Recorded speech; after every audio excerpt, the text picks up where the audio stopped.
Souvenez-vous, c'était il y a 2 semaines, en pleine crise migratoire à Lampedusa. Le ministre de l'Intérieur, Gérald Darmanin, l'assurait, aucun migrant ne devait franchir la frontière française. Alors la France n'accueillera pas de migrants qui viennent de Lampedusa. La France veut une position de fermeté.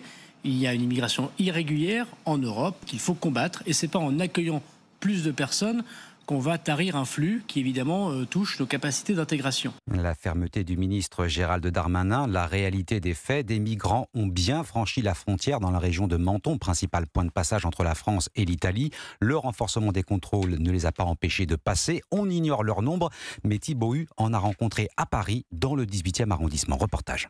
Malik, 18 ans, dit-il après une seconde d'hésitation, erre depuis 2 jours dans ce parc parisien.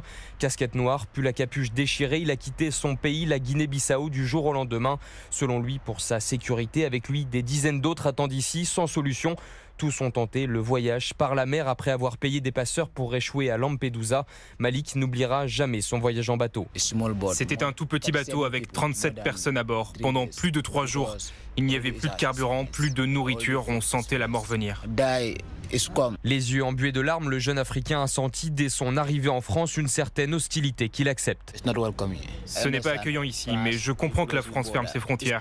On a trop essayé de venir et avec nous, beaucoup de trafiquants de drogue. Ce n'est pas bien. À Paris, le jeune homme survit et malgré sa situation irrégulière, il dit vouloir trouver du travail pendant quelques semaines pour récolter un petit pécule et s'offrir un billet de train vers l'Allemagne. Malik veut devenir menuisier pour envoyer de l'argent à sa mère en Afrique. Un reportage au Jardin des Halles dans le 18e arrondissement de Paris. Thibaut Hu.